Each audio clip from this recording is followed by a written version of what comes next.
In most games, players will have to advance through some type of story. Most often, the players will receive this story through conversations with NPCs, or non-player characters. To achieve this, we need to create a dialogue system. The trick to making a dialogue system is to create one that we can use over and over again with several NPCs. There are several different types of dialogue systems, and several ways to make each one of them. In this video, I will be explaining how to make a multiple response dialogue system that is most prevalent in open-world RPG games. This system is extremely versatile and can easily be modified to fit your game. Please note that this system is one that I came up with, so there may be other, possibly more efficient ways to accomplish this. Remember that if you want to download the scripts later, you can do so at my website, mwesterstudios.com.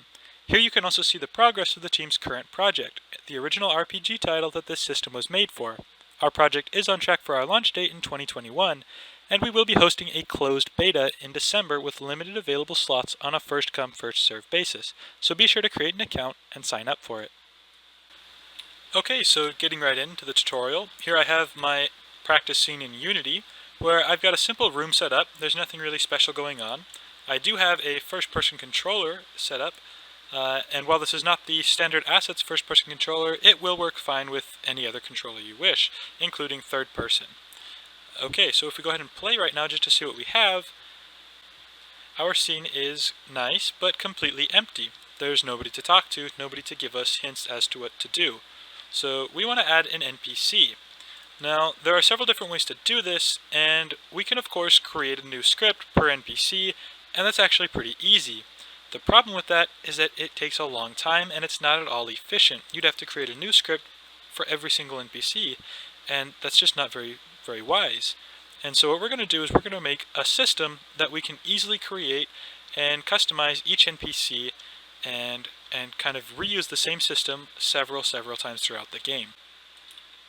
Okay, so we're going to start by creating our NPC. For the tutorial, I'm just going to use a capsule to represent and kind of be a placeholder. So let's go create 3D object, capsule, and here he is. We're going to drag him over here to the corner, so he's just kind of off to the side. Over here in our hierarchy, we're going to rename him, if I can find it, there it is. We're going to rename our capsule to NPC Jeff. Okay, now that's great, but Jeff doesn't do anything yet. He's just kind of sitting there, and he's kind of ugly, so we're going to give him a nice material. We're going to give him this bright orange for our furnace shader. Okay, so now that Jeff is in the corner, he still doesn't do anything. He's not going to talk to us. So we need to create what's called a scriptable object. Now, scriptable objects can be very confusing, but they are also an extremely useful tool.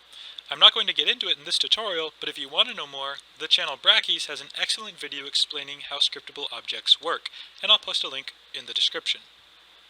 Okay, to start it off, we're going to start by creating here in our project panel. Go to Create, C# script, and we're going to call it NPC. Now let's save that and open it up in Visual Studio. Okay, so here in Visual Studio, we're going to start by deleting our start and update method. We do not need those.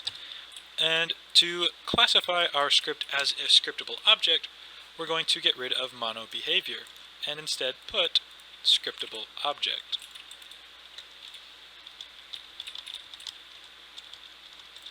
Scriptable object, and get rid of this R that I accidentally put down there. And above our public class statement, we will type in the following: create asset menu, open parentheses, file name, and set this equal to something like NPC file. After that, comma, menu name is equal to, open quotation mark, NPC files archive. Okay, now these names can be anything you want. This is just for me to know later what they're called. Now, in our public class, NPC, we need to define what exactly we need our NPC to have, what kind of variables we're going to store in each NPC file, in each of the archives. So first we're going to need a few strings, and actually that's all we're going to need. First we're going to create a public string, and we're going to call it name for the NPC's name. Then we're going to type in open bracket, text area, 3 and 15. Now what this does is this gives us a little bit more room to work with inside the editor. Come down another line and make a new public string, and this one will be an array, and we will call this dialog. Okay, now we're going to do the same thing of open bracket text area, and again, minimum of 3, minimum of 3 and 15, and then close our bracket. And one more public string, and this is also an array, and these will be called our player. This will be called player dialog. Okay, so that's actually all we need. We need our NPC's name, we need his lines of speech that he's going to say, and we need our possible player responses, or the player dialogue. So let's go ahead and save that and get back into Unity. Okay, so now back in Unity, if we go ahead and right-click in our Project tab, go to Create, now we should have NPC Files Archive up here at the top. If we click that, it'll give us our new file of scriptable object. The default name will be NPC file, but we don't actually want that. We want to call it our NPC, which is Jeff. Cool. Now here in the Inspector tab, we can see we have our parameters that we set up before. We have our name, we have our dialog array, and our player dialog array. There's nothing here because they're set to 0 for right now. So let's go ahead and fill this out really quick. Our name is Jeff. Our dialog size we'll set to, say, 4. And then our player dialog should always be one less than the NPC's dialog. And the reason for this is that our NPC will have to start with a greeting message whenever we trigger the dialog, and the conversation will start. From there, our player will begin to have options. So just remember, always put the player dialog one less. Okay, so for our first greeting for the NPC, let's go ahead and write this out. Let's put, hey, what is up? Alright, and now we'll respond to this in our player dialog option 1. We will call this not much. How about you? Okay, and then let's also think of a couple of other player responses that we could do. For example, where are you from? And our last one, we'll just keep it simple and say goodbye. Okay, now we'll go ahead and respond to these in here. Now, element number 1 from the NPC dialog array will respond to element number 0 from the player array, so it's always going to have 1 off. So just remember that when you're typing this out. Okay, so we are responding to not much, how about you? I am doing alright. Element 2, we're going to respond to element 1. Where are you from? I am from downtown. And then goodbye, we'll say see you later. Okay, so that's actually all we need for our NPC setup for the scriptable object, but we're not actually using this anywhere. We have it saved in our project, but at no point is it being connected to our capsule NPC Jeff. But before we can actually do that, we have to set up some UI elements. Okay, so here in our project scene hierarchy, we're going to start by creating UI canvas. And we're going to create on our canvas UI. We're going to start with we're going to create an empty object. And we'll rename this to be our dialog menu. Okay, on our dialog menu, we will create as a child a couple of UI elements, starting with a panel. Now let's go ahead and switch to 2D mode up here and press F to get a view of that panel. Alright, so let's go ahead and just position this around our scene where we want it.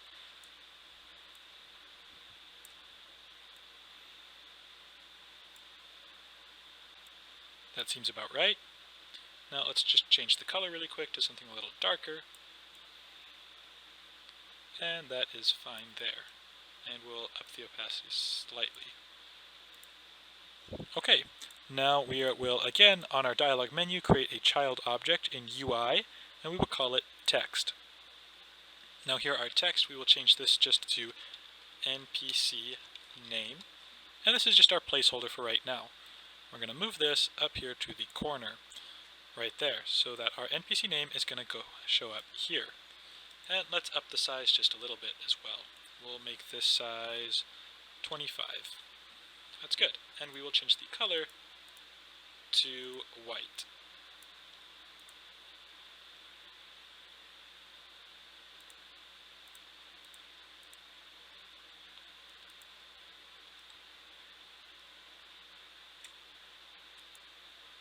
That's better.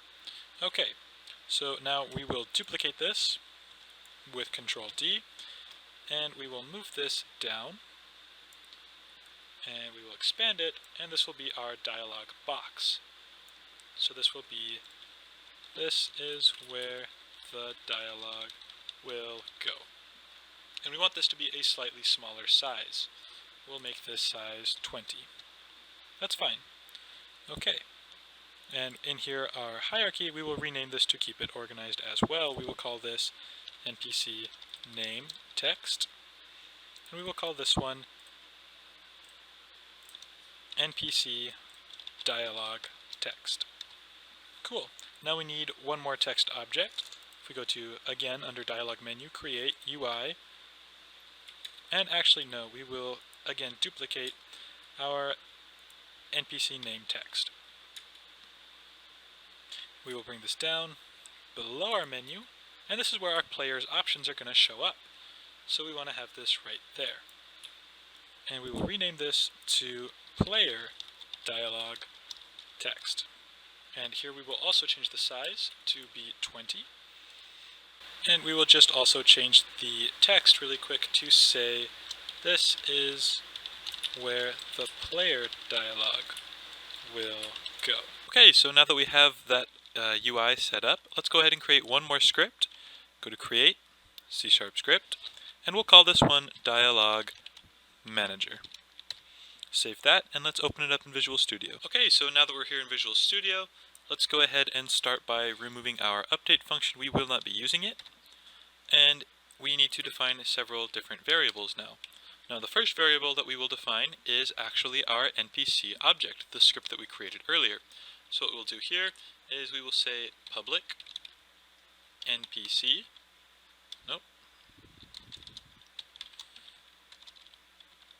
and then we will name it just NPC lowercase. Okay, now after that, we'll come down and we'll make a boolean is talking and set that to false. Next we want a float for our distance. And now we'll need a couple of game objects as well. So public game object player, public game object dialog UI. Okay, and now we will need several text objects, though for that we will need to come up here and put in using Unity engine.ui. Okay, so now down here we can say public text NPC name. Nope, misspelled that. Okay, next time we will say public text NPC dialog box, public text, last one, and we will call this one player response. Okay, cool. Now we need one more variable, and this will be a float. So we're actually going to put this up here with distance. Now our float we will keep private, and we will call this current response tracker.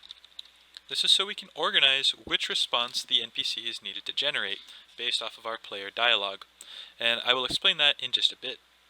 So let's start off with our void start, and we will say dialog UI dot set active, and we want that to be false because we don't want our UI to just be there in the scene whenever we start off. We only want it whenever we need it as we're talking with NPCs. Cool. Now let's come down just a little bit, and coming down we will create a new method called void on mouse over. Now in my previous tutorial I have made a couple of videos talking about on mouse down, which is a really handy method where it is run only whenever the mouse is clicked onto a certain object. On mouse over is pretty self-explanatory in that it does the same thing, but you don't have to click. As soon as your mouse goes over the object, the method will trigger. So let's come in here, and we're going to go ahead and we want to say we only want the method to trigger if we're close enough to the NPC. For that, we will make our distance float come into play by calling it a vector3 dot distance, and we will say player.transform.position, comma, and then this.transform.position. So now we have our distance between the player and our NPC. And we'll say an if statement, if distance is less than or equal to 2.5f, then we'll go ahead and trigger our dialog. Alright, so now inside of here we're going to make another if statement, because I don't want the player to just look at the NPC, we want him to press a button to interact. And for this, because of the amount of people who wanted E for interaction in the last video, I'm going to go ahead and make that. If input.getKeyDown keycode.e, and we also want to check if we're already talking or not. So and if is talking is equal to false. Now in here we will go ahead and trigger our conversation with a new method that we're going to make later called start conversation. Okay, and we'll create that in just a minute. But let's go ahead and make our else if statement. If input.getKeyDown keycode.e, and we're already talking with the NPC, so is talking is true, well then we want to get out of our conversation. We want to go ahead and leave the conversation. So we will say down here end dialog, and that again will be another method that we'll create in just a moment. Okay, now we'll come down here and we will create our new method, start conversation. And in here we need to do a few things. First of all, we need to set is talking and make that set to true. Next we'll take our current response tracker, our float that we made earlier, and we will set this back to 0 to start the conversation fresh. Next we will take our dialog UI n.setActive and bring it into our scene with setting that to true. Afterwards we will take our NPC name.text and set that equal to our NPC.name. After that, the same thing with the dialog box.text and set that to NPC.dialog, but make that set to our 0 or greeting message that we prepared earlier. Okay, now that's actually it for the start conversation, but let's go ahead and make our end dialog as well. So we'll come down here, we'll say void end dialog. And here we need to just do a few things as well. Is talking, first of all, needs to be set back to false. And we will take our dialog UI.setActive and change that to false, removing it from our scene. Now that's actually all we need for our end dialog as well. So if we come back up here, now we need to change our on mouse over. But let's actually just save our script really quick and return back to Unity and see what happens. Alright, so here in Unity, we have our NPC Jeff, so let's go ahead and add our component dialog manager. First of all, we need to set our NPC archive, so let's go ahead and click on this little icon and click on Jeff. Awesome. Now our player, we'll just drag him in from the scene. Then our dialog UI is our dialog menu, and our player name text, our NPC dialog text, and then our player response text. Okay, now let's go ahead and press play and see what happens. Okay, now that we're in our scene, we see we have our NPC Jeff over here, and from right here, if we go ahead and just press E, we can see that nothing is happening. Now that is because our distance is taking care of itself. So if we come a little closer and we press E again, our conversation is triggered perfectly. We see our character Jeff, hey, what is up? Although our player response is still not using our responses that we created earlier. So let's go ahead and fix it in the script. And we can press E again to leave the dialogue. Okay, so let's come back here into Visual Studio, and we'll go ahead and fix our script. So for this, we're going to be editing our on-mouse over script quite a bit now. Now, there are several different ways to have the player response interact with the NPC. We can set up UI buttons. We can create several different types of systems for this. In this tutorial, I'm going to show you how to create the scroll and use the input from this mouse scroll to select which dialogue we want to trigger. So let's go ahead and create a new if statement. We'll call this if input.getAxis mouse scroll wheel, and we'll say if this is less than 0f, then we'll go ahead and set our response tracker, first of all, to one more, making it plus plus. And in there, we're going to create one more if statement. If cur response tracker is greater than or equal to npc dot player dialog dot length. So this will get the length of our array, and we're going to say -1. And so in here, we're going to say current response tracker is equal to npc dot player dialog dot length -1. Okay, so that's perfect. Let's go ahead and save that. Okay, so now we're going to come down just ever so slightly and create an else if statement. So we'll say else if our input dot get axis and mouse scroll wheel. We'll say if this is greater than 0f, well then down here we want to say our current response tracker is now -1. And then we'll make one more if statement as well in here, saying if our current response tracker is greater than or is less than 0, well then we want to say current response tracker and bring it back towards 0, so that way we don't leave the bounds of our conversation. Alright, now let's save that and scroll down just a little bit over here. Okay, now down here we're going to go ahead and create a new if statement, and we will say if current response tracker dot is equal to 0 and our npc dot player dialog array length, so dot length, is greater than or equal to 0, well then inside here we want to go ahead and activate our player response text. To do this, we will say our player response dot text and set that equal to npc dot player dialog 0.